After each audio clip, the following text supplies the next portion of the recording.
উত্তর কলকাতার homeopathy medical কলেজের পাশেই অবস্থিত জীবন্ত কালীর বিশাল মন্দির। তিনি শ্যামা সুন্দরী নামে পরিচিত। কালী এখানে পূজিতা ছোট্ট মেয়ে রূপে, তাই অম্বুবাচী পালিত হয় না এই মন্দিরে। বলির কোনো প্রথাও নেই, পুরোপুরি নিষিদ্ধ মাছ মাংস। ভক্তদের বিশ্বাস, কাউকে কখনো খালি হাতে ফিরিয়ে দেয় না শ্যামা সুন্দরী। কোথাও যাওয়ার আগে পথ নির্দেশনা খুবই প্রয়োজন, কারণ পথ নির্দেশনা না থাকলে সেই জায়গায় পৌঁছানো কখনোই সম্ভব না। আজ আমরা হাওড়া থেকে যাচ্ছি, সেজন্য L238 নাম্বার বাসে উঠেছিলাম। এখান থেকে অনেক বাসই মানিকতলায় যায়। আর আপনারা যদি কেউ শিয়ালদা থেকে আসতে চান, তাহলে শিয়ালদা NRS হসপিটালের সামনে থেকে অনেক বাস পেতে পারেন। তার মধ্যে 79D আছে, আবার 3C/1 আছে। আর আমি হাওড়া থেকেও বসার সিট পাইনি, সেজন্য আমাকে দাঁড়িয়ে দাঁড়িয়ে যেতে হয়েছিল। আপনারা যারা শিয়ালদা থেকে আসবেন, তারা কিন্তু রাজাবাজার সায়েন্স কলেজের সামনেই নামবেন। সেখান থেকে 3 মিনিট হাঁটলেই আপনারা দেখতে পাবেন the Calcutta homeopathic medical college. আবার অনেকে রামমোহন লাইব্রেরি স্টপেজের সামনেই নামতে পারেন। রাস্তাটা পার হবার পরেই আপনারা দেখতে পাবেন হোমিওপ্যাথি মেডিকেল কলেজ। আমরা যখন রাস্তা দিয়ে হাঁটছিলাম, তখন রাস্তার দুপাশে লক্ষ্য করছিলাম কি লোকেশন দিলে আপনাদের খুব সুবিধা হবে। তো দেখতে পেলাম যে ওখানে পাশে আছে বডি বেসিক জিম, আর তার পাশেই আছে JIMS ডায়াগনস্টিক সেন্টার, মানে হলুদ বিল্ডিং। দেখুন, এখানে কিন্তু আমি দেখিয়ে দিয়েছি। এই যে সামনে যে হলুদ বিল্ডিংটা আছে, এটাই হলো JIMS ডায়াগনস্টিক সেন্টার। আর তার পাশেই রয়েছে the Calcutta homeopathic medical college. শুধু রাস্তাটা পার হতে হবে, আর রাস্তা পার হওয়ার সময় অবশ্যই খুব সাবধানে পার হবেন। মেডিকেল কলেজের পাশের রাস্তায় এমন দেখতে পাবেন দুর্গা মাতার মূর্তি। এই রাস্তা দিয়েই আপনাদেরকে সামনে এগোতে হবে, বেশি দূর না। মেডিকেল কলেজটা শেষ হবে, তার পাশেই আছে জীবন্ত কালীর মন্দির। আর এই মন্দিরের সামনেই আপনারা এমন ফুলের দোকানও পেয়ে যাবেন। এখানে জুতা রেখে প্রবেশ করতে হবে। এই যে মেডিকেল কলেজ যে দেখিয়েছিলাম, এই মেডিকেল কলেজের পিছনের গলি, মানে এই যে সরু গলিটা আছে, এই যে পিঙ্ক কালারের বাড়ি, এই সরু গলি দিয়েই ঢুকতে হবে। মায়ের কাছে যাওয়ার আগেই আপনারা যদি এখান থেকে পূজা দিতে চান, তাহলে চাল কলা নিয়ে পূজা দিতে পারেন। আর হ্যাঁ, মা এখানে বালিকা রূপে প্রতিষ্ঠিত, তাই মাকে আপনারা ক্যাডবেরি দিতে পারেন। এখানে পূজার ডালা 31 টাকা থেকে শুরু হয়, আর পদ্ম ফুলও আপনারা নিতে পারেন, যেমন আমরা নিয়েছিলাম। আর কাঁঠালি কলা, ফুল, মিষ্টি আর ক্যাডবেরি, এইগুলোই আমরা নিয়েছিলাম। খুব ভালো লাগছিল, কারণ এতক্ষণ কষ্টের পরে মায়ের দর্শন পাবো। আমরা একদম সন্ধ্যাবেলা চলে গিয়েছিলাম, সেজন্য আমরা কোনো রকমের ভিড় পাইনি, খুব কম ভিড় ছিল তখন। মন্দিরের সময় হলো সকাল 5:30 থেকে দুপুর 1টা পর্যন্ত, আর বিকেল 4টে থেকে রাত 8টা পর্যন্ত। এখানে পুজোর এক বিশেষত্ব রয়েছে। প্রতি অমাবস্যায় মাত্র একটি প্রদীপ জ্বালিয়ে দেবীর আরাধনা চলে। ভক্তদের কাছে বহু প্রতীক্ষার সেই মুহূর্ত। মাকে দর্শন করার জন্য এই দিন দূর থেকে ছুটে আসেন অনেক মানুষ। অনেকেই বলেন শ্যামা সুন্দরীর উপস্থিতি নাকি অনুভব করেছেন তারা। সেবায়িতদের মুখেও একই রকমেরই কথা শোনা যায়। তারা বলেন বহুবার তারা নিঃশ্বাসের শব্দ পেয়েছেন, নূপুর পরে বাড়িময় হেঁটে বেড়ান দেবী। কেউ আবার বলেন চোখের ওঠা পড়াও টের পাওয়া যায় তার। সবকিছু মিলিয়ে কলকাতার বুকে দেবী শ্যামা সুন্দরীর উপস্থিতি প্রকট হচ্ছে দিন দিন। এখানে প্রচুর মানুষ আসছে দূর দূরান্ত থেকে, শুধু মাকে এক নজর দেখবে বলে। মন্দিরের বেদিতে উপবেষ্টিত আছে শ্যামা সুন্দরী। তার গা ঘেঁষেই বসে রয়েছেন জগন্নাথ, বলরাম, সুভদ্রা। তারা দেবীর সন্তান ও পাহারাদারও। শ্যামা সুন্দরীর পাশের ঘরেই রয়েছেন ভৈরব।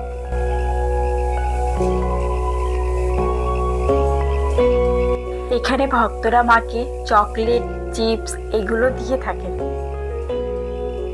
উত্তর কলকাতার এই মন্দির খুব বেশি পুরানো নয়, বরং সদ্যই তৈরি হয়েছে। 2021-এ এই বাড়িতে প্রতিষ্ঠিত হয় কালী মূর্তি। তার আগে দীর্ঘদিন অন্যত্র ছিলেন। তারপরে কলকাতার পদার্পণ, লোকমুখে প্রচার পেয়ে শ্যামা সুন্দরীর পরিচিতি ছড়িয়ে যাচ্ছে দূর দূরান্তে। দেবীকে পুজো করার জন্য 3 জন সেবায়িত থাকেন এই বাড়িতে। তারাই দেবীর রক্ষণাবেক্ষণের দায়িত্বে রয়েছে। মা শ্যামাসুন্দরীকে নিয়ে রয়েছে বহু অলৌকিক কাহিনী। এমন এক ঘটনার কথা বললেন সেবায়িতরা। সে বহুকাল আগের কথা। দিনটি ছিল অমাবস্যার তিথি। শ্যামাসুন্দরী মন্দিরের তৎকালীন পুরোহিত বাজারে গিয়েছিলেন অমাবস্যার পুজোর বাজার করতে। সেই সময় 5 বছরের একটি মেয়ে তার কাছে খাবার খেতে চায়। মেয়েটি জানায় 2 দিন ধরে নাকি সে কিছু খায়নি, সে একটু চাল কলা খেতে চায়। কিন্তু পুরোহিত এসব মোটেই পছন্দ করেনি। তিনি ওই বালিকাকে ধাক্কা দিয়ে সরিয়ে দেন এবং কাজ সেরে তারপরে তিনি বলেন তাকে যে তুমি কাজ করে খাও। তবে মেয়েটি জানায় যে কাজ পায়নি বলে সে আজকে ভিক্ষা করছে। এরপরে চলে গিয়েছিল সেই ছোট্ট মেয়েটি। পুরোহিত দেবীর পূজার জন্য বাজার থেকে ফিরে এসেছিলেন মন্দিরে। দেবীর ভোগের ব্যবস্থা হচ্ছিল। প্রচুর ভক্তের সমাগম হয়েছিল সেই অমাবস্যার রাতে।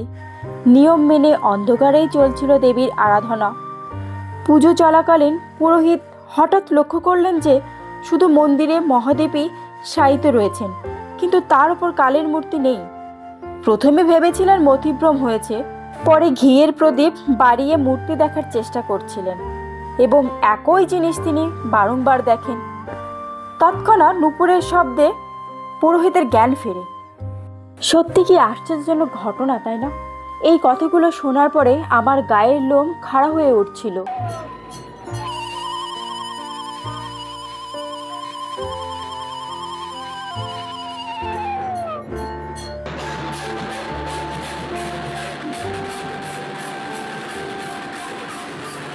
কথিত আছে সেই দিনের স্বয়ং শ্যামাসুন্দরী জানান দিয়েছিলেন তার অস্তিত্বের কথা। ফের খেতে চেয়েছিলেন চালকলা। সকালে ছোট্ট মেয়ে রূপে যে তিনি খাবার চাইতে এসেছিলেন সে কথাও জানিয়েছিলেন পুরোহিতকে। সেই থেকেই চলছে রীতি। চালকলা দিয়ে শ্যামাসুন্দরীর পূজার আয়োজন করা হয় আজও। সেবায়েতরা বলেন সাজতে ভালোবাসেন শ্যামাসুন্দরী, তাই রোজই রকমারি ফুলের গয়না আর শাড়িতে সাজান দেবী। নিখুঁত হাতে তাকে সাজিয়ে তোলেন পুরোহিতরা। গা ভর্তি সোনার গয়নায় সজ্জিত হয়ে সিংহাসনে হাসি মুখে বিরাজমান দেবী। প্রথম ঝলক দেখেই মনে হয় দেবী যেন হাসছেন। ওখানে যাওয়ার পরে এরকম যখন সন্ধ্যাবেলা আরতির দৃশ্য, এরকম ঢাকের আওয়াজ, এগুলোতেই মন আরও শান্ত হয়ে উঠেছিল। আর আমি সত্যি অনুভব করছিলাম যে মা সত্যি ওখানে বিরাজমান আছেন। আপনারা যখন এখানে যাবেন সন্ধ্যাবেলা প্রথমে মাকে পূজা দিয়ে আবার আপনাদেরকে বাইরে চলে আসতে হবে, প্রসাদের লাইনে দাঁড়াতে হবে। তারপর এখান থেকে আপনারা লাইন একটু একটু করে ছাড়বে। প্রসাদ আরতি শেষ হলে তারপর প্রসাদ দেওয়া শুরু হবে। আস্তে আস্তে এখানে ভিড় হওয়া শুরু করেছিল। আর হ্যাঁ, জায়গাটা অনেক ছোট বলে ওখানে কাউকে থাকতে দেয় না। মায়ের পূজা শেষ হলে আবার সবাইকে বাইরে আসতে হয়, তারপর প্রসাদের লাইনে দাঁড়াতে হয়। সেজন্য আমরা পূজা সারার পরে বাইরে এসেছিলাম এবং ভোগের লাইনে দাঁড়িয়ে পড়েছি। এই যে লাইনটা পড়েছে ওই লাইনটাই হলো সবাই মায়ের ভোগ গ্রহণ করবে, সেই জন্য লাইন দিতে হয়েছে। আর হ্যাঁ, এখানে কিন্তু পুজোটা দেওয়ারও লাইন আছে, সেটা অপোজিটে আমি আপনাদের অলরেডি দেখিয়ে দিয়েছি। আজকের মতন আমাদের ভ্রমণ পর্ব এখানেই সমাপ্ত হচ্ছে। তার আগে জিজ্ঞাসা করব কেমন লাগলো সারাদিন? হ্যাঁ, অনেক ঘুরেছি, বাট ভালো লেগেছে। কত মানে এতগুলো মন্দির, কতগুলো মন্দির ঘুরে দেখা হয়েছে, কিন্তু স্পেশাল মন্দির ঘুরে কখনোই সম্ভব হয়নি। তো খুবই ভালো লেগেছে মন্দিরগুলো ঘুরতে, মানে দেখতে পেরে। আর এভাবে দর্শন পাবো বুঝতে পারিনি। খুবই ভালো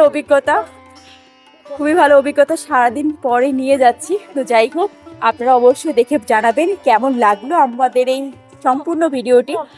আপনারা খুব ভালো থাকবেন, সুস্থ থাকবেন। আর হ্যাঁ, অবশ্যই আমাদের চ্যানেলকে সাবস্ক্রাইব করতে ভুলবেন না।